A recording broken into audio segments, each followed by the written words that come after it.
Let's dig in a bit closer on the cattle shortage. President Trump on Truth Social on the prices of beef. He says the United States will allow up to 300,000 metric tons of product for ground beef to be imported with no out-of-quota tariff. He goes on to say we have a commitment that this beef will then be sold at 25% below current market prices. This deal will reduce prices for Americans while giving space for our great American beef herd to grow again. Again, there is a cattle shortage we haven't seen since the 50s. Pleased to bring in now an expert in this field, Justin Tupper, president of the United States Cattlemen's Association, with a lot of reaction.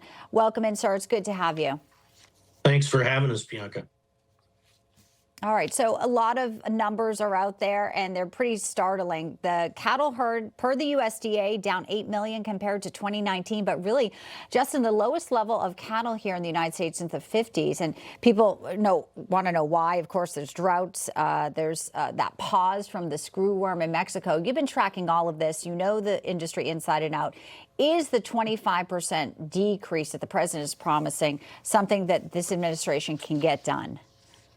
No, we think it's going to have the opposite effect. The way we're going to grow this herd is have confidence that the American rancher can be profitable and put some money back in his pocket. We've spent the last 25 years working on margins that barely break even or not even a minimum wage. So when you use this tariffs and they have unfair practices, they use forced labor in some of these countries. They have had deforestation. So they can produce it much cheaper than we can, and their safety thresholds are not the same. So we do not agree that this is going to lower the price. I don't see how the retailer and the big four packers, which many of them foreign owned, are going to pass that along to the consumer. We've got to grow the American herd, and we've got to do that by having confidence that we have a market that we can be profitable in.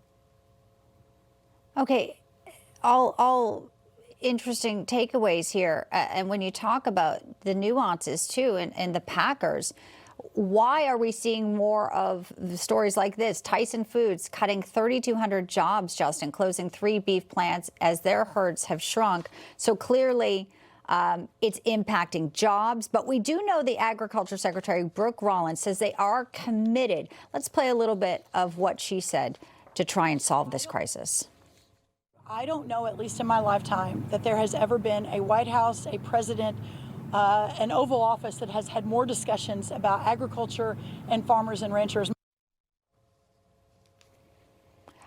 Justin, what do you say as somebody who's representing cattlemen here in the United States? Obviously, they understand there is an issue, and we know they're business-minded at this administration for sure. Well, without a doubt, and we very much appreciate the secretary. She has been a great Secretary of Agriculture, understanding production ag, one of the first in my lifetime to really take a strong look at that. But I think when you look at some of these business models, why they're cutting jobs and they're closing plants, they're trying to control the American herd. When they have shackle space, and they have more shackle space than we have cattle right now, they can't lower the prices. It's a competitive market, and that's what we need. And we finally get the pendulum to swim our way, and then the government wants to step in and lower prices. The way that the American rancher is going to build their herd is by knowing he can be profitable, and we're starting to see that. But when we put those heifers back into production, it takes 2 years.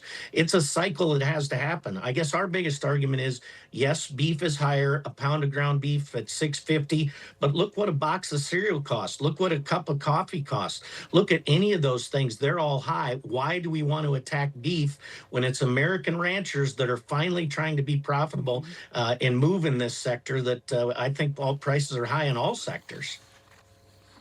Yeah, excellent point you make, Justin. And we know, too, that there's a demand. A lot of people eating a lot more beef these days, that carnivore diet.